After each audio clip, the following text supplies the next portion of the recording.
Smith हुंजला। आज की बड़ी खबर यह है कि आज देश भर में दुख की लहर आ चुकी है। कल रात डॉक्टर पूर्व प्रधानमंत्री डॉक्टर मनमोहन सिंह इस दुनिया को अलविदा कहकर चले गए। हम उनकी यादों को, उनके कहे हुए बयानों को हम जनता से जानेंगे, उनका योगदान हम जनता से जानेंगे। एक ऐसे नेता जो साइलेंट हीरो के नाम से जानते हैं, हम बात कर रहे हैं डॉक्टर मनमोहन सिंह की। आप पूर्व प्रधानमंत्री डॉक्टर मनमोहन सिंह को कैसे देखते, कैसे उनका योगदान देखते? देखिए, डॉक्टर साहब राजनीति से लेकर के ब्यूरोक्रेसी तक सामाजिक रचना में एक उनका जो योगदान है, हम समझते हैं कि एक आपको मैं अभी आपने देखा कि इकनॉमिक पूरे देश दुनिया की संकट में आ गई थी। डॉक्टर मनमोहन सिंह जी भारत एक अकेला देश रहा जिसका इकनॉमिक का जो स्ट्रेंथ था उसको उन्होंने मुकम्मल कायम रखा। अब इकनॉमिक जो है स्थिति अमेरिका का चरमरा गई थी। अमेरिका के मध्यम श्रेणी का लोग जो है अपना मकान और घर बेचने को मजबूर हो गए थे। उस दौर में भी डॉक्टर मनमोहन सिंह जी ने जो भारत की इकनॉमिक को यथावत रखा, उसको अक्षुण्ण रखा। कहने का मतलब कि वो इकनॉमिक पर शोध भी किए थे। दुनिया के माने जाने अर्थशास्त्रियों में एक अलग उनका व्यक्तित्व का आभा भी है। अब इकनॉमिक जगत का हमने पुरोधा को ये भारत ने खो दिया है। जो उनकी जो रिक्त जगह है, आने वाला कल, आने वाली कुदरत की व्यवस्था भी उस पैरे को जोड़ने में मैं समझता हूं कि उसको भी प्रॉब्लम होगा, उसको भी दिक्कत होगी। तो डॉक्टर साहब पहले तो गालिब के रचना में विश्वास करते थे। डॉक्टर साहब बहुत अच्छे शायर भी थे। वो अक्सर अपने पार्लियामेंटियल भाषण में शुरू से और अंत में ज़रूर गालिब का अपने भाषण में जिक्र किया करते थे। तो डॉक्टर साहब की जो व्यवस्था है, डॉक्टर साहब आपके सेवा रिजर्व बैंक के गवर्नर रहे, दो राजीव गांधी से लेकर के पीवी नरसिम्हा राव तक वित्त मंत्री रहे। इसके बाद उन्होंने जो है स्वयं आपने देखा कि 2004 से 14 तक प्रधानमंत्री के रूप में देश का सेवा की। तो गालिब की रचना से ओतप्रोत थे, चूँकि वो विद्वान थे। आप विद्वान तो आप जानती हैं। डॉक्टर साहब साइलेंट हीरो के नाम से भी जाने जाते हैं। बिल्कुल। डॉक्टर साहब बार बार कहा करते थे कि मैं आपका सवाल का जवाब दे दूं तो शायद आपको आपकी का सवाल ही आपको कोसने को मजबूर कर देगा। इसलिए मैं आपके सवाल का आबरू बचा रहा हूं, मैं आपका जवाब नहीं दे रहा हूं। ये पार्लियामेंट का उनका पार्लियामेंटियल भाषण का ये एक अभिनंग था। और डॉक्टर साहब का शिक्षा दीक्षा तो हम समझते हैं कि दुनिया का हर व्यक्ति जानता है कि डॉक्टर साहब किस कॉलेज से पढ़े, किस कॉलेज से उन्होंने क्या किया। डॉक्टर साहब का एक किस्सा आज बहुत चर्चित में है कि वो जो जिन्ना थे उनको हॉकी की बॉल यहाँ पर लग गई थी। देखिए साहब, जिन्ना डॉक्टर मनमोहन सिंह जी का क्या मामला है तो हम अब चूंकि वो तो हम नहीं जानते, न मैंने देखा। आज पहली बार उनके, चूंकि आज मैं उस पे जाना भी नहीं चाहता, उनके इतिहास को दोहराना भी नहीं चाहता, लेकिन इतना ज़रूर मैं आपके चैनल पर कह सकता हूँ कि डॉक्टर साहब को ये राष्ट्र ने खोया है। हम समझते हैं कि अर्थ की दुनिया का पुरोधा को हमने खोया है। आने वाली पीढ़ियां बड़े मुश्किल से ऐसे लोग इस धरा पर आते हैं। जब तक आप आज़ादी से लेकर के अब तक जितने प्रधानमंत्रियों का आप अनुकरण करेंगी, आप उनके इतिहास को खंगालेंगी, आप उनके किए हुए कार्य को खंगालेंगी। तो क्या डॉक्टर साहब की ईमानदारी ने उनकी राजनीति को कमज़ोर बनाया? देखिए, ईमानदार हमेशा कमज़ोर होता है, सत्यवादी हमेशा कमज़ोर होता है। सत्यवादी यहाँ तक कि अब जब ईमानदारी की बात, तो ईमानदार तो हरिश्चंद्र भी थे। उनको भी डोम के घाट पर कर वसूलना पड़ा, उनको भी इतिहास नहीं बकस सका। तो कहने का मेरा मतलब कि मैं उनके व्यक्तिगत विधा के मानक पर मैं आपके चैनल का समय नहीं बर्बाद करना चाहता। इतना मैं जरूर कहूँगा कि डॉक्टर मनमोहन सिंह जी को भारत ने खोया है। उस रिक्त स्थान को पूरा करने में, उसको कवर करने में हम समझते हैं कि आने वाली पीढ़ियां सदियों तक उसका इंतजार करेगी और वो गैपिंग पूरा नहीं होगी। मैं अपने तरफ से और कांग्रेस पार्टी की तरफ से मैं डॉक्टर साहब को भावभीनी श्रद्धांजलि अर्पित करता हूं। अब मैं ईश्वर से प्रार्थना करता हूं कि आप उनके अपने चरणों में उनको जगह दें और साथ ही उनके परिवार का, जो परिवार पर ये आपदा है, उसमें भी आप उनको उबारने का काम करें, मेरी कामना है। मेरी कामना है। डॉक्टर मनमोहन सिंह जी स्वास्थ्य और शिक्षा में बहुत सुधार लाए। नहीं, मनमोहन सिंह जी का मैं सबसे पहले तो पूरे देश के आवाम की तरफ से दुख व्यक्त करना चाहता हूँ। इतने बड़े विद्वान आदमी जो है हमारा साथ छोड़ के चले गए, इस बात का बहुत गम है। और विद्वान शिक्षा और स्वास्थ्य नहीं, वो जो भी सेक्टर उन्होंने काम किया है, जिस भी सेक्टर में काम किया है, वो बहुत ही बेहतरीन काम किया है। एज अ गवर्नर उन्होंने बहुत अच्छा काम किया है, एज अ फाइनेंस मिनिस्टर बहुत काम किया है, और 2010 तक, 2004 से 2014 तक एज अ प्रधानमंत्री बहुत ही शानदार उनका कार्यकाल रहा। और उन्होंने एक बात कही थी जिसे हर एक व्यक्ति को ध्यान में रखना चाहिए कि इतिहास मुझे जितनी मेरी उनकी छवि पे जितने लांछन लगे हैं, इतिहास उसे साफ कर देगा। आज हम देख रहे हैं कि कितने दागदार लोग हैं, उनके हिसाब से अगर तुलना की जाए तो मनमोहन सिंह जी का छवि काफ़ी सुथरी थी। मनमोहन सिंह जी जो भी घोटालों के आरोप लगे उनके 10 साल के कार्यकाल में, उसमें वो बेदाग साबित हुए हैं। चाहे वो CAG घोटाला हो, चाहे वो कोल घोटाला हो, या कोई भी घोटाला हो, जितने भी आरोप लगे गए, ये मीडिया जो है बड़े बड़े उद्योगपतियों के साथ खेलती है और बड़े बड़े उद्योगपतियों के कहने पे जो है उस सरकार पे और उन पे बिना प्रूफ के आप डॉक्टर मनमोहन सिंह जी को कैसे याद करते हैं आज? हम एक बहुत ही दूरदर्शी अर्थशास्त्री, बहुत विद्वान अर्थशास्त्री, बहुत ही काबिल प्रशासक और ऐसे नेता के बारे में जो सबको लेके चल सके, चाहे वो दक्षिण की पार्टी DMK हो, चाहे उत्तर में मायावती जी हो, या आपकी जो है समाजवादी पार्टी हो। जब भी आपका जो एटमी वाला था, न्यूक्लियर, उन्होंने हमारे साथ अमेरिका के साथ जो डील कराई थी, उसमें भी वो प्रशंसनीय काम उनका था। वो बहुत शांत और सुझाव के सादगी से जीवन व्यतीत करने वाले नेता थे। बिल्कुल सादगी। देखिए क्या होता है कि जिनको झूठ और प्रपंच नहीं करना होता है, वो सादगी से ही रहते हैं। जिनको झूठ प्रपंच करना होता है, जिनको 24 घंटे TV पे आना होता है, वो तमाम तरह की उल्टी सीधी बातें करते हैं और वो TV पे आते रहते हैं। जो पढ़ा लिखा व्यक्ति होगा, जो समझदार होगा, वो ऐसा छोटा छोटा काम करेगा जिससे भारत की जनता का लाइफस्टाइल जो है वो सुधरे, लाइफस्टाइल सुधरेगा। उन्होंने बहुत छोटे छोटे, चाहे स्वास्थ्य हो, चाहे शिक्षा हो, बहुत सब में सुधार, बिल्कुल सब में सुधार किया। डॉक्टर मनमोहन सिंह एक ऐसे नेता माने जाते, गहराई, विचारशील, सादगी से वो नेता माने गए हैं, नेता माने जाते भी। हाँ, निश्चित रूप से उनकी दुखद घटना जो हुई, उनके लिए इस देश में ये राजनीतिक बहुत बड़ी हानि हुई है। और ये माननीय मनमोहन सिंह जी बहुत बड़े अर्थशास्त्री थे और गवर्नर भी रहे हैं, और बहुत ही निम्न परिवार से संघर्ष करके देश की सर्वोच्च कुर्सी तक पहुँचे।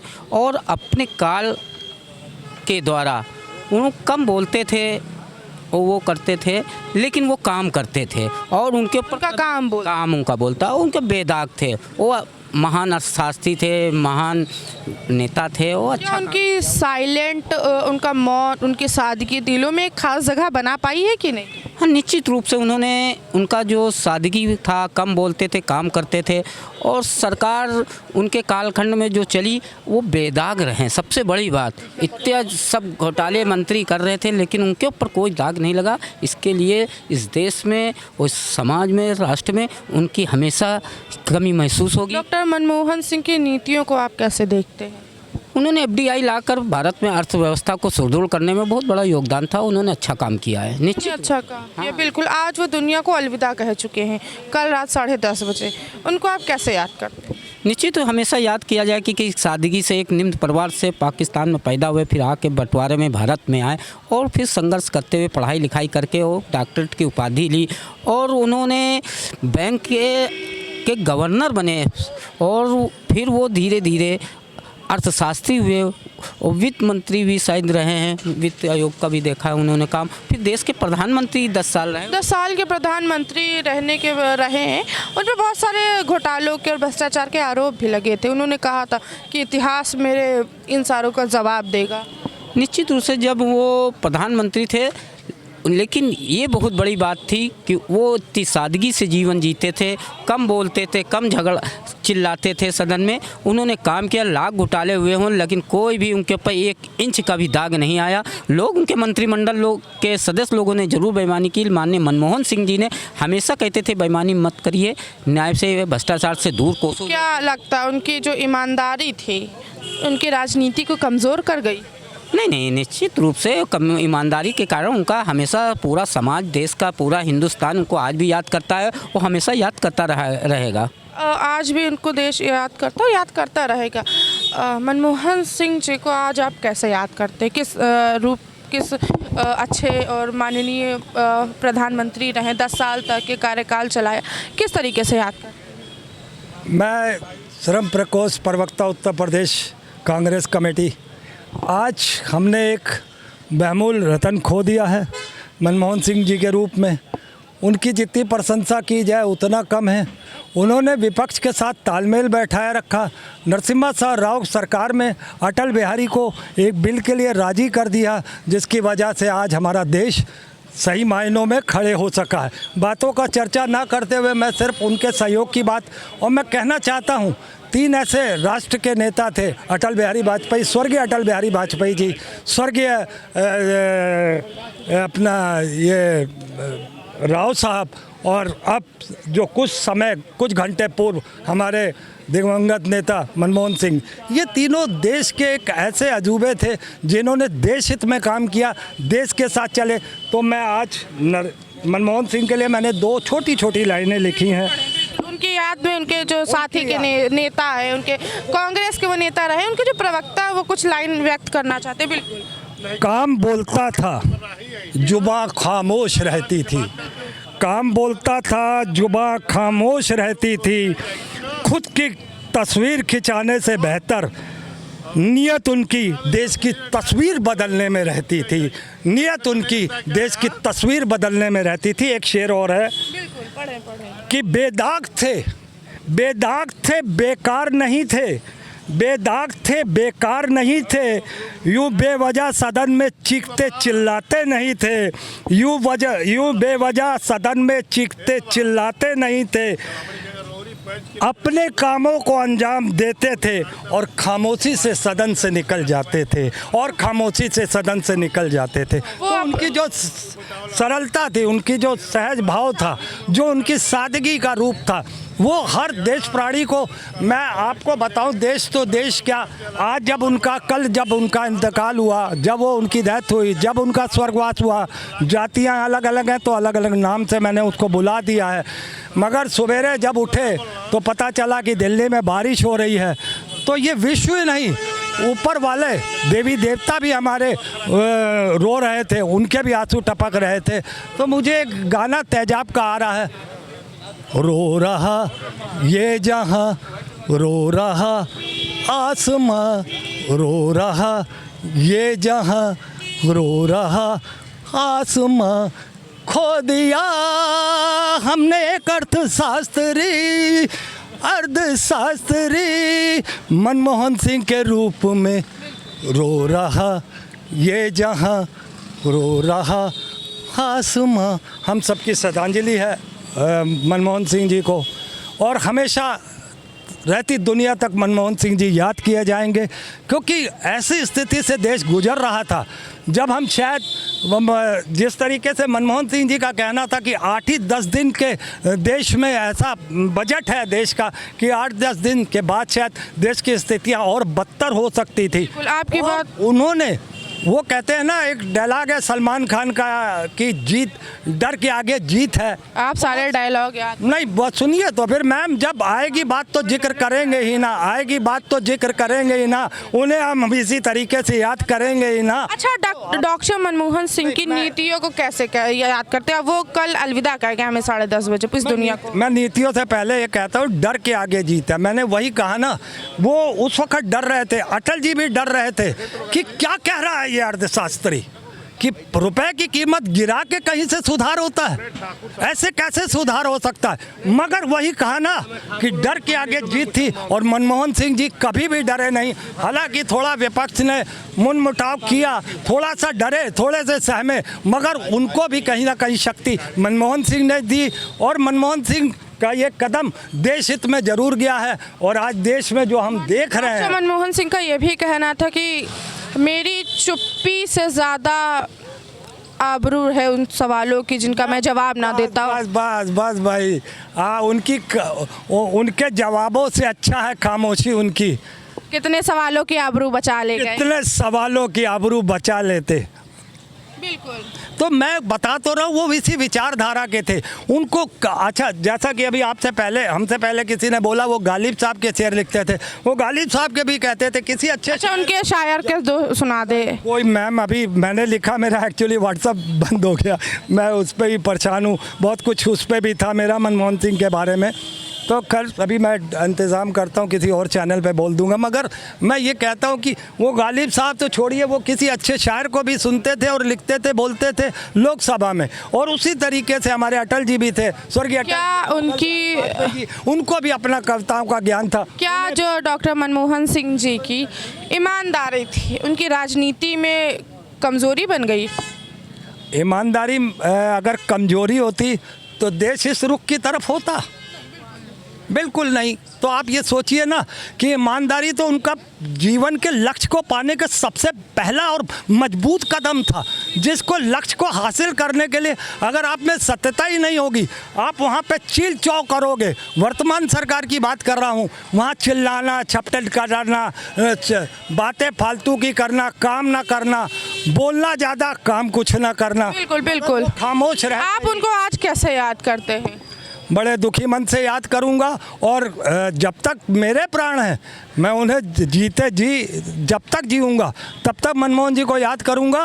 और ऐसा नहीं है, मैंने अभी आपको 2 मिनट पहले बोला है, हमारे यहाँ 2-3 लोग ऐसे नेता थे, 2-3 क्या और ज़्यादा थे, जो हमारे प्रधानमंत्री पद पे रहे या राष्ट्रपति पद पे रहे। उन्होंने अपना कर्तव्य किस किस तरीके से, किस किस टाइम पे, किस किस हालात को लेते हुए कितनी खूबसूरती से निभाया, मैं उन सब का भी श्रेय मानता हूँ। मगर मैं ये समझता हूँ कि आप उनके योगदान को कैसे देखते हैं? अर्थव्यवस्था में मैं 3 बादशाह ढूंढता हूँ, स्वर्गीय अटल बिहारी वाजपेयी जी, स्वर्गीय नरसिम्हा राव जी और स्वर्गीय मनमोहन सिंह जी को मैं देखता हूँ। पहले तो हम श्री न्यूज़ की तरफ से डॉक्टर पूर्व प्रधानमंत्री डॉक्टर मनमोहन सिंह जी को श्रद्धांजलि अर्पित करते, भावपूर्ण श्रद्धांजलि अर्पित करते। हम आपके साथ फिर से लौटेंगे एक नए मुद्दे, एक नए चर्चे के साथ। तब तक के बने रहे श्री न्यूज़ के साथ। कैमरा पर्सन मोनू, मैं उनजिला, लखनऊ।